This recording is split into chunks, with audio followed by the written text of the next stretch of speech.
Olá, seja muito bem-vindo e muito bem-vinda ao nosso seminário escatológico Fim dos Tempos.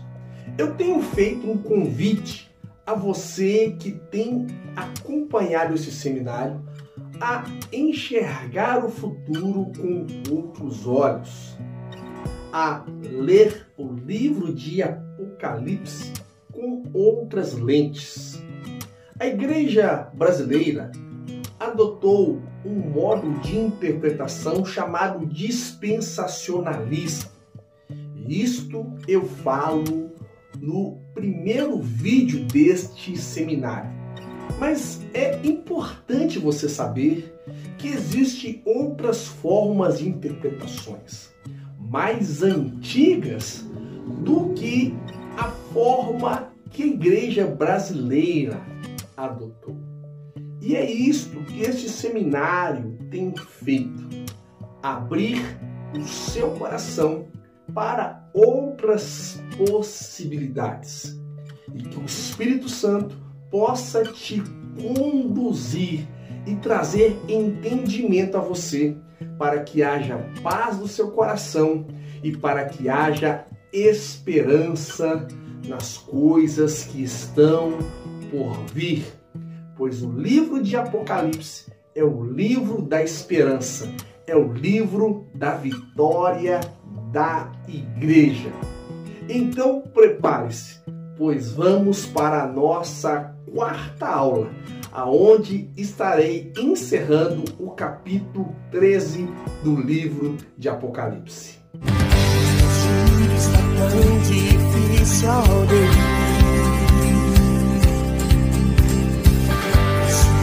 está louco e tão sujo. São as aflições do justo.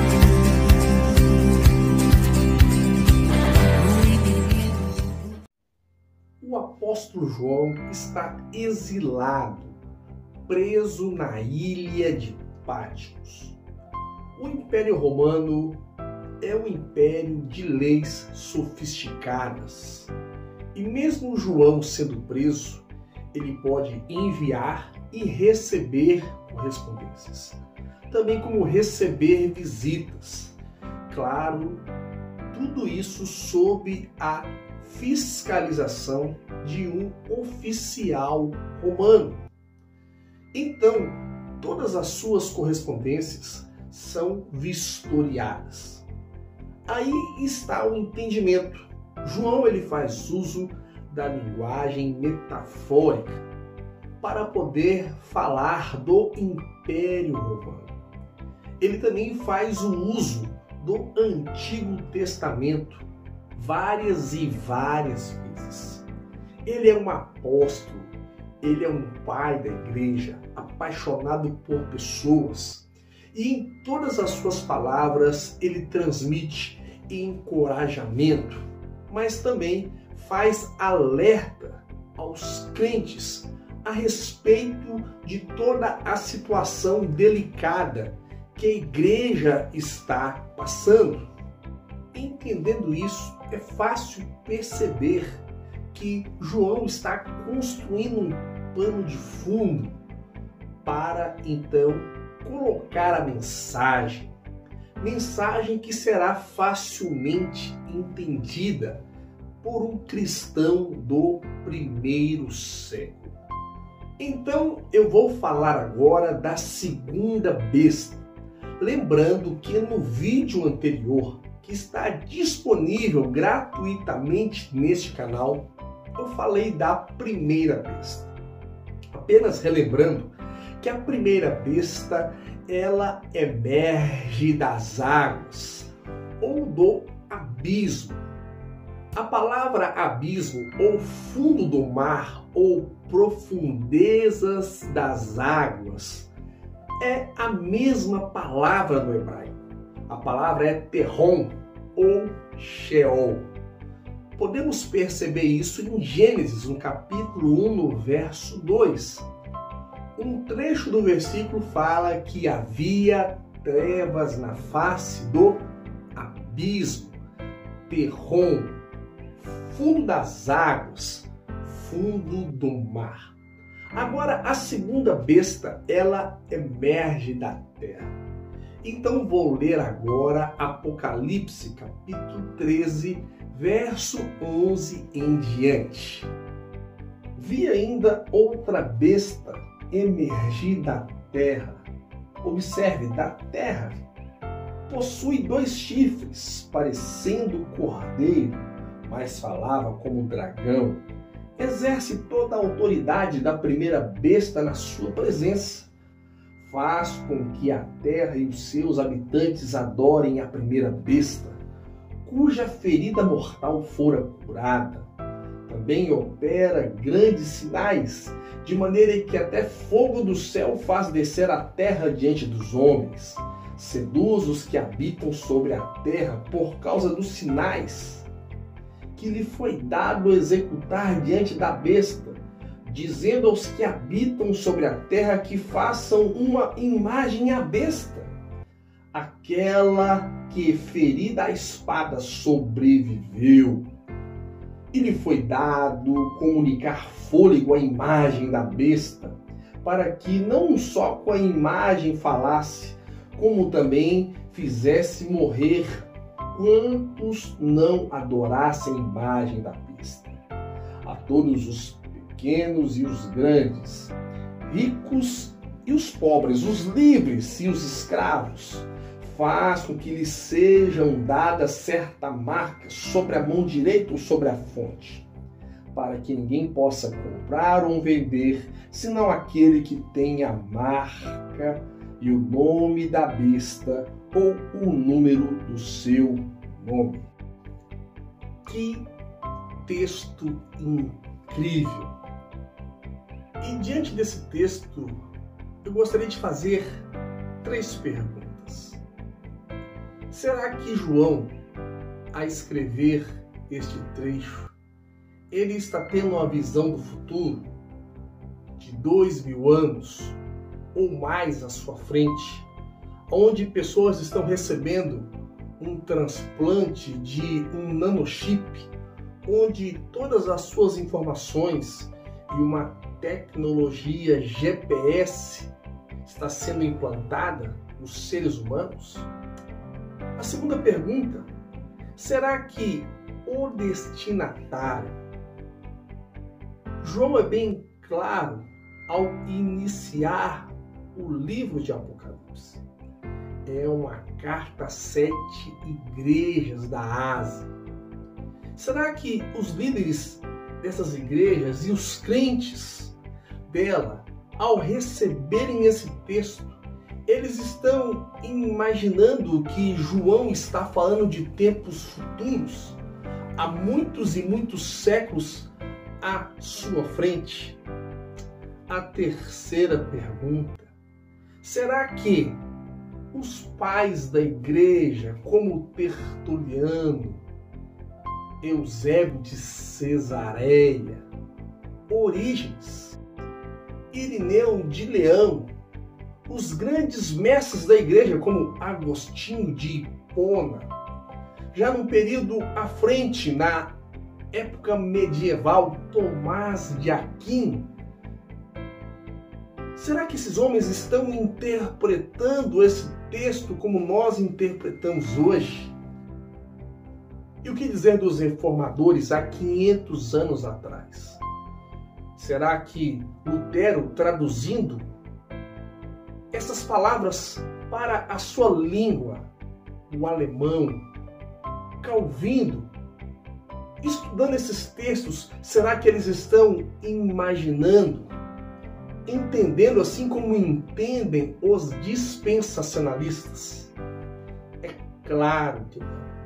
Eu preciso reiterar isso. Para ter, de fato, o entendimento do que João está falando, é necessário se conhecer o Antigo Testamento. E ainda mais, a história é uma disciplina-chave.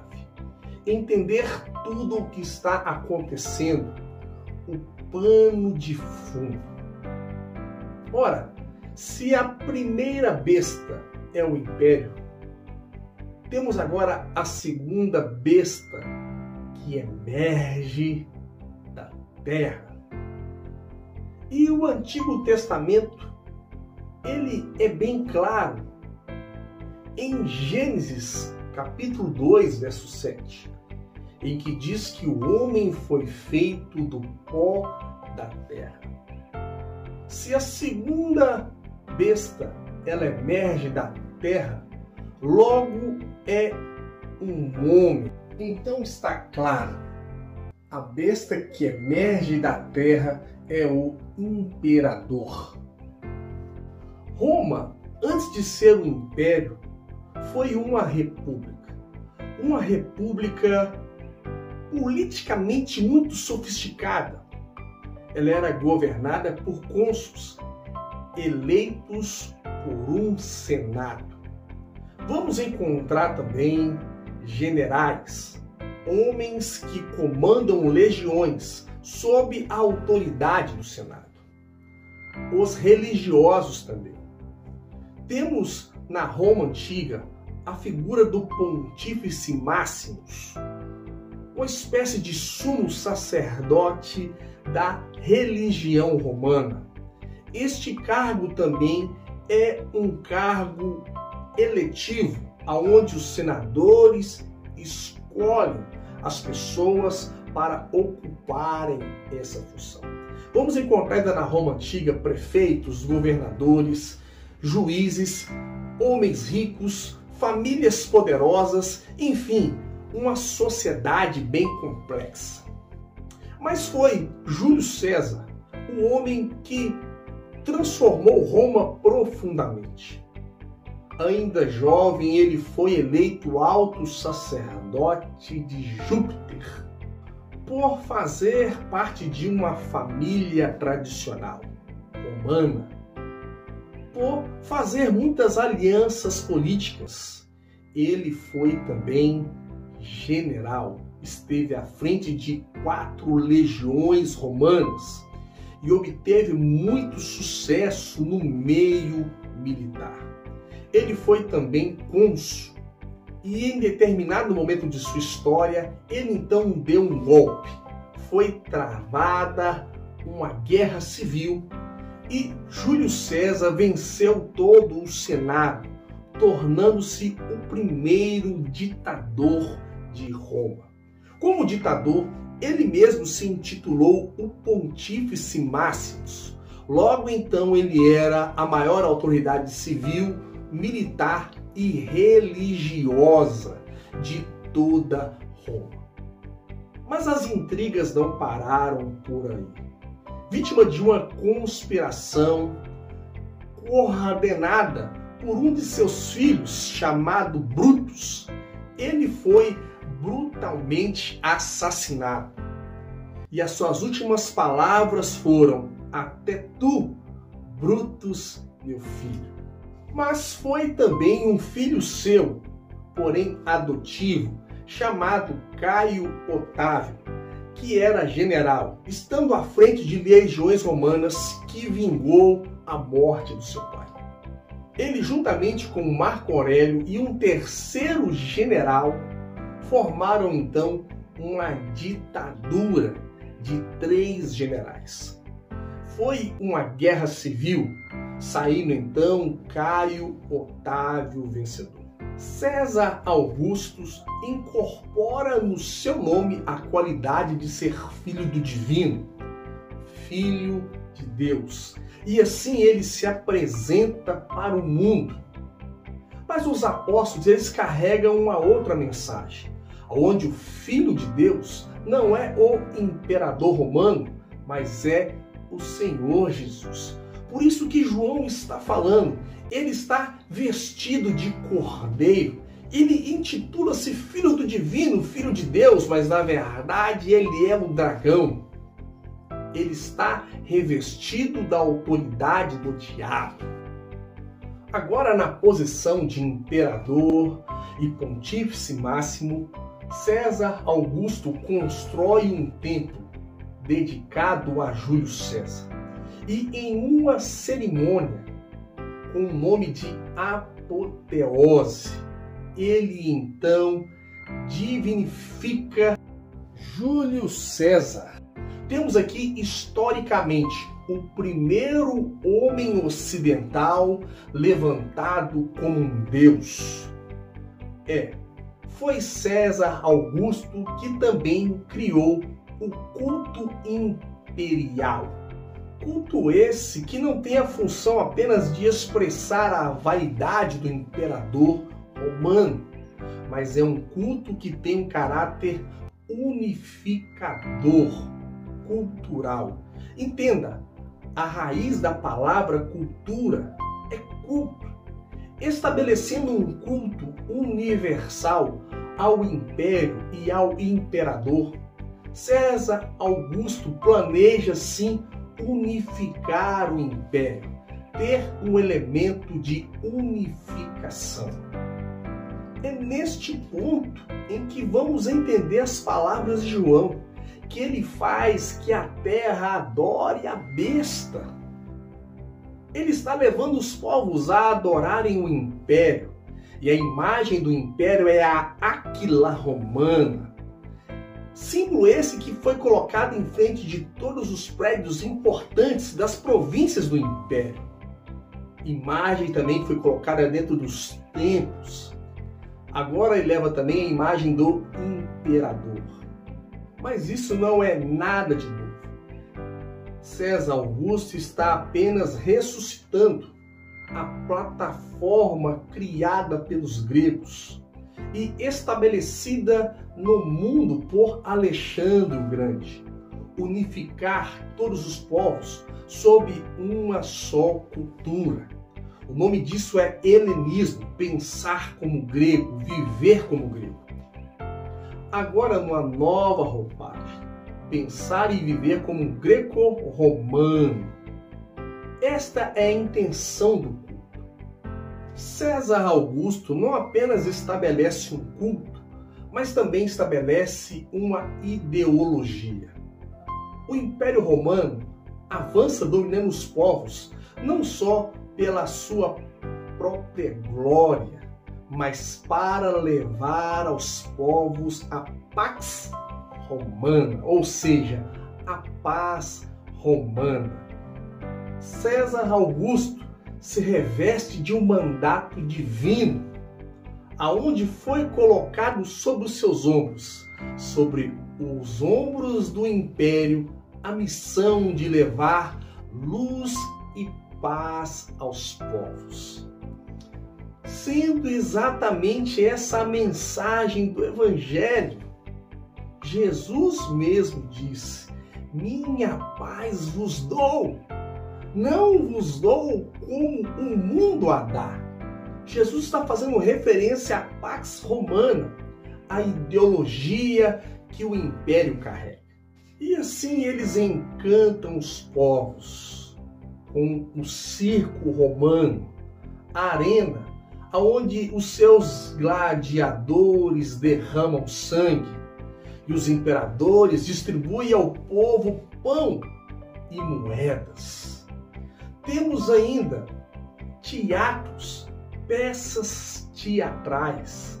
Existe todo o encanto, de fato eles fazem, como diz o apóstolo João, fogo descer do céu em suas apresentações. A arquitetura romana é tão bem elaborada que em muitos dos seus eventos de gladiadores, eles conseguem encher a arena de água e colocarem lá dentro seus barcos, simulando as guerras romanas e as suas vitórias no mar. É importante também entender que o Antigo Testamento ele continua sendo chave para entendimento neste momento. Em qual momento vamos ver fogo descendo no céu na Bíblia Sagrada? Foi exatamente nos dias de Elias. Elias está no Monte Carmelo, lutando contra os profetas de Baal. Os profetas de Baal, trazidos por Jezabel e o rei Acabe, estão estabelecendo um novo culto, uma nova cultura no reino de Israel. E Elias está exatamente chamando o povo no alto do Monte Carmelo, chamando a atenção para que Israel volte ao seu culto, à sua cultura. Voltem-se ao Deus verdadeiro, Yahvé. E assim segue o império nas suas guerras civis internas e nas sucessões dos imperadores, onde cada um imprime a sua personalidade nos cultos. Mas João está vivendo dias do imperador Nero.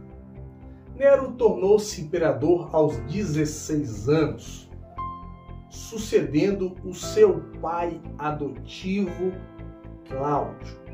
Nero, no começo do seu governo, ele é muito popular. Ele é ovacionado pelo povo, pelas vitórias militares e pela pacificação de vários povos inimigos que ele consegue ter por meios de acordos no seu governo. Mas ele tem uma vida muito desajustada. Ele mandou assassinar a sua mãe. Ele maltrata e mata todas as suas esposas. Uma de suas esposas, chamada Sabina, ele a mata a pontapés. E depois, muito ressentido, organiza um grande funeral. E em uma cerimônia de apoteose, ele a proclama divina, uma deusa. Após passar o seu luto, ele envolve-se com um jovem adolescente, um jovem liberto, um ex-escravo, chamado Esporos. Ele ordena que esse adolescente seja castrado, casa-se com ele e o chama publicamente pelo nome da falecida esposa, Sabina. Nero, que é educado por um mestre estoico chamado Sêneca. Existe toda uma ideologia grega em seu governo. Nero também quer colocar a sua imagem dentro do templo em Jerusalém. E é nos dias de Nero que se inicia a guerra judaica-romana, que vai culminar na destruição do templo, na destruição de Jerusalém. Em Nero vamos encontrar um fator diferenciado. Ele odeia os judeus, ele odeia os cristãos, mesmo não entendendo muito bem diferenciar judeus de cristãos. Entenda, a igreja nasceu em Jerusalém. Jesus é o cumprimento das escrituras judaicas. Os apóstolos, quando foram então espalhados por causa da perseguição, no primeiro momento eles sempre buscam comunidades judaicas espalhadas pelo império para anunciar o Messias, Jesus Cristo, morto e ressuscitado. Mas não vamos encontrar colônias judaicas em todo o império. E é aí que começa então, principalmente com o apóstolo Paulo, uma estratégia de evangelização dos povos gentios. São nas agoras, nos mercados regionais, que pessoas são vendidas como objetos, são escravos. Ali também mercadorias são trocadas. Nas agoras vamos encontrar os filósofos, expondo toda a sua sabedoria e filosofia, a fim de captar alunos e pais ricos para patrocinarem os estudos desses alunos. E agora esses lugares são muito perigosos, pois os apóstolos e demais cristãos estão anunciando um outro reino que não é o Império Romano. Estão estabelecendo um outro culto a um outro Filho de Deus que não é o imperador. Entenda, aí está a marca da besta. Aquilo que eu falo no segundo vídeo. é a mentalidade, é a ideologia, é a cultura. João está dando um alerta à igreja naqueles dias para tomarem cuidado nesses ambientes para anunciar o evangelho. Até porque João é um preso dos dias de Nero. E foi exatamente nos dias de Nero em que quase todos os apóstolos foram martirizados. Outra informação importante: o Império Romano nunca se levantou contra nenhuma religião ou crença dos povos dominados. Pelo contrário, em Roma existia até mesmo um templo a todos os deuses. Os deuses de todas as nações eram ali venerados e adorados, juntamente com a imagem do imperador e com a Áquila romana. Os próprios imperadores anteriores a Nero patrocinavam um sacrifício diário ao Deus de Israel no templo em Jerusalém, para que Yahvé abençoasse o imperador romano e o Império Romano. Mas agora a proposta do Império não é abolir as religiões, mas unificar todas as religiões por meio do culto imperial. É nesse momento que cristãos e judeus passam a ser mal vistos no Império. Mal vistos por Nero, que os quer matar. E agora, por último, o entendimento do verso 18 de Apocalipse 13. João é bem claro. João ele diz: aquele que tem entendimento, calcule o número. Calcular. João está falando de uma ciência antiga chamada gematria. Gematria é uma regra hermenêutica que consiste em explicar uma palavra ou um conjunto de palavras, conferindo um valor numérico convencionado a cada letra. Não são poucos os doutores dos altos círculos acadêmicos que vão afirmar categoricamente que o número 666 é o resultado de uma equação onde será escrito o nome de Nero César. Vou colocar para você esta equação e sua correlação com cada letra no hebraico. Perceba, Nero César. É muito importante, se você gostou desta aula, você dá um like neste conteúdo, compartilhar com o máximo de pessoas. E claro, assistir várias e várias vezes, sempre conferindo com um bom livro de história e com a Bíblia em suas mãos. Eu peço a você que siga o nosso canal. Meu nome é Marlon Davis e muito obrigado por me assistir. Que Deus te abençoe.